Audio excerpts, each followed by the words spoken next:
តើបងប្អូនដឹងទេថាផលិតផលដែលបងប្អូនកំពុងតែញ៉ាំសប្តាហ៍ថ្ងៃហ្នឹងមានសុវត្ថិភាពហើយឬនៅតើត្រូវធ្វើដូចម្តេចដើម្បីដឹងថាផលិតផលមួយហ្នឹងមានសុវត្ថិភាពថ្ងៃនេះនាងខ្ញុំនឹងបកស្រាយពីវិធីសាស្ត្រងាយៗ3ចំណុចដើម្បីឲ្យបងប្អូនអាចយកជាគន្លឹះក្នុងការស្វែងរកផលិតផលមួយដែលមានសុវត្ថិភាពពិតប្រាកដជូនបងប្អូនដូចជាក្រុមគ្រួសារ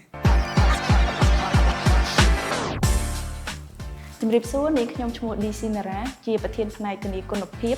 នៅក្រុមហ៊ុន Aprati Food Cambodia ចឹងថ្ងៃនេះនាងខ្ញុំសូមចែករំលែកទៅបងប្អូនពីរបៀបនៃការរកផលិតផលមួយដែលសុវត្ថិភាពជូនបងប្អូនក៏ដូចជាក្រុមគ្រួសារតើយើងមានវិធីសាស្ត្រងាយៗរបៀបម៉េចដើម្បីឲ្យបងប្អូនអាចដឹងថាផលិតផលហ្នឹងវាមានសុវត្ថិភាពសម្រាប់ខ្លួនឯងនិងក្រុមគ្រួសារអញ្ចឹងថ្ងៃនេះខ្ញុំនឹងប្រាប់ពីវិធីសាស្ត្រងាយៗ3យ៉ាងដែលអាចឲ្យបងប្អូនយកទៅប្រើប្រាស់បានចំណុចដំបូងបង្អស់គឺប្រភពច្បាស់លាស់អញ្ចឹងបងប្អូនមុននឹងទិញផលិតផលសូមបងប្អូនមើលប្រភពច្បាស់លាស់សិនអញ្ចឹងនៅលើសំបកវេចខ្ចប់ជាធម្មតាបងប្អូនអាចមើលនៅខាងខ្នងនៃផលិតផលអញ្ចឹងឧទាហរណ៍ខាងខ្នងផលិតផលនេះយើងត្រូវមើលថាតើក្រុមហ៊ុនហ្នឹងផលិតមកពីក្រុមហ៊ុនឈ្មោះអីហើយមានវិស័យដ្ឋាននៅណាហើយមានលេខទូរស័ព្ទប្រមាណព្រោះអីប្រភពច្បាស់លាស់លុះត្រាតែយើងដឹងថាមកពីក្រុមហ៊ុនណាមកពីវិស័យដ្ឋានណាដែរបើសិនជាគាត់អត់សូម្បីតែឈ្មោះក្រុមហ៊ុនអត់បានដាក់ផងអញ្ចឹងមានន័យថាគាត់អត់បានទទួលត្រូវក្នុងនាមជាអ្នកផលិតទេអញ្ចឹងអ្នកដែលទៅទិញយើងមិនអាចជឿទុកចិត្តគាត់បានបើសូម្បីតែឈ្មោះក្រុមហ៊ុនគាត់អត់បានដាក់ផងចំណុចទី2គឺបងប្អូនត្រូវមើលលើផ្នែកភាពស្របច្បាប់អញ្ចឹងភាពស្របច្បាប់ទៅលើផលិតផលមួយបើសិនជាផលិតផលនឹងជាប្រភេទអាហារអញ្ចឹងយើងអាចមើលថាតើក្រុមហ៊ុននឹងមានលេខចុះវប្បធម៌អញ្ចឹងបងប្អូនអាចមើលលេខចុះវប្បធម៌នៅលើសំបក workshop ហ្នឹងអញ្ចឹងដូចជាផលិតផលនេះយើងមើលទៅគឺមានថាចុះវប្បធម៌មានលេខចុះវប្បធម៌ហ្នឹងឯងអញ្ចឹងលេខចុះវប្បធម៌គឺជាអីលេខចុះវប្បធម៌គឺជាលេខចុះបញ្ជីផលិតផលដែលទទួលស្គាល់ពីវិទ្យាស្ថានស្តង់ដារកម្ពុជាមានន័យថាផលិតផលយើងត្រូវបានយកទៅពិនិត្យគុណភាពនិងសុវត្ថិភាពដែរអញ្ចឹងមុនអាចចេញលើទីផ្សារបានអញ្ចឹងបើសិនជាផលិតផលនឹងជាប្រភេទអាហារបំពន់សុខភាពអីផលិតផលនឹងអាចគាត់ប្រើលេខចុះវប្បធម៌ឬក៏លេខបញ្ជីការរបស់ក្រសួងសុខាភិបាលអញ្ចឹងបងប្អូនអាចមើលលេខបញ្ជីការរបស់ក្រសួងសុខាភិបាលដើម្បីបញ្ជាក់ថាផលិតផលនឹងបានឆ្លងកាត់ពីស្ថាប័នជំនាញ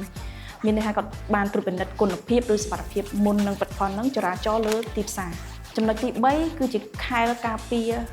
សុខភាពរបស់បងប្អូនគឺប្រព័ន្ធសុវត្ថិភាពម្ហូបអាហារអញ្ចឹងប្រព័ន្ធសុវត្ថិភាពម្ហូបអាហារគឺមានច្រើនអញ្ចឹងខ្ញុំឧទាហរណ៍ទី1ទៅលើ GHP គឺជាប្រព័ន្ធសុវត្ថិភាពមួយដែលនិយាយពីអនាម័យល្អអញ្ចឹងបើសិនជាផលិតផលនឹងឆ្លងកាត់ការអនុវត្តស្តង់ដារហ្នឹងមានន័យថាផលិតផលយើងអាចជាផលិតផលមួយដែលមានសុវត្ថិភាពកម្រិត1ដែរទី2ជាស្តង់ដារ HACCP HACCP គឺជាប្រព័ន្ធសុវត្ថិភាពមួយដែលវិភាគទៅលើភ្នាក់ងារបង្កគ្រោះថ្នាក់អញ្ចឹងមានន័យថាបើសិនជាក្រុមហ៊ុនមួយគាត់បានអនុវត្តស្តង់ដារ HACCP ហ្នឹងអញ្ចឹងមានផលិតផលហ្នឹងត្រូវបាន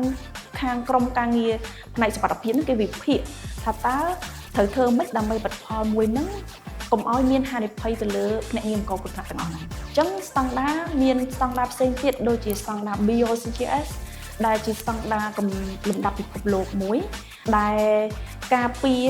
ទៅលើសុវត្ថិភាពម្ហូបអាហារជូនអតិថិជនមិនត្រឹមតែសុវត្ថិភាពទេផលិតផលហ្នឹងគឺគេការពារសុវត្ថិភាពពីភាពដែលអចេតនា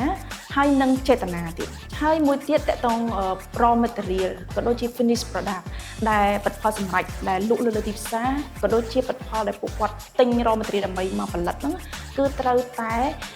ការពារការខ្លាញ់បន្លំអញ្ចឹងមានន័យថាផលិតផលដែលគាត់យកមកគឺគាត់ការពាររួចជាស្រេចហើយទៅស្តង់ដារ BOCGS ហ្នឹងគឺពួកគាត់បានមានខែលការពារហ្នឹងគឺអត់ឲ្យផលិតផលដែលលក្ខណៈគេហៅថាខ្លាញ់បន្លំអាចលុបឲ្យគាត់បានទេគឺគេមានការការពារហ្នឹងអញ្ចឹងផលិតផលដែល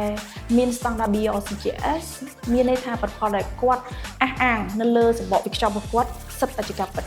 ព្រោះដោយសារអីពួកគាត់ត្រូវតែធានាអ្វីដែលគាត់បានអះអាងលើសម្បកវេចខ្ចប់អញ្ចឹងខ្ញុំឧទាហរណ៍ថានៅលើសម្បកវេចខ្ចប់នេះគឺយើងបានបញ្ជាក់ថានៅក្នុងនោះមានពពួក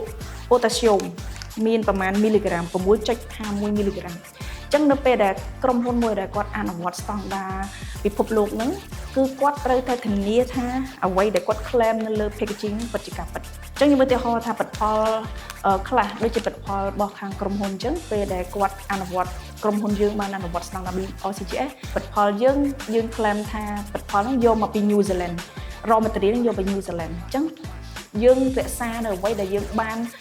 ប្រាប់ទៅអតិថិជនអញ្ចឹងផលិតផលនោះយក raw material វត្ថុធាតុដើមនេះមកពី New Zealand ពិតប្រាកដមែនអញ្ចឹងដូច្នេះសូមបងប្អូនអាចអនុវត្តទៅតាមតិចនិច3យ៉ាងដែលនាងខ្ញុំបានរៀបរាប់ហ្នឹងវាអាចជួយឲ្យបងប្អូនរកផលិតផលមួយដែលសមត្ថភាពជូនទៅដល់ក្រុមគ្រួសាររបស់បងប្អូនបានសូមអរគុណសូមជម្រាបលាជួបនាងខ្ញុំណារ៉ានៅវីដេអូបន្តទៀតបងប្អូនកុំភ្លេច follow page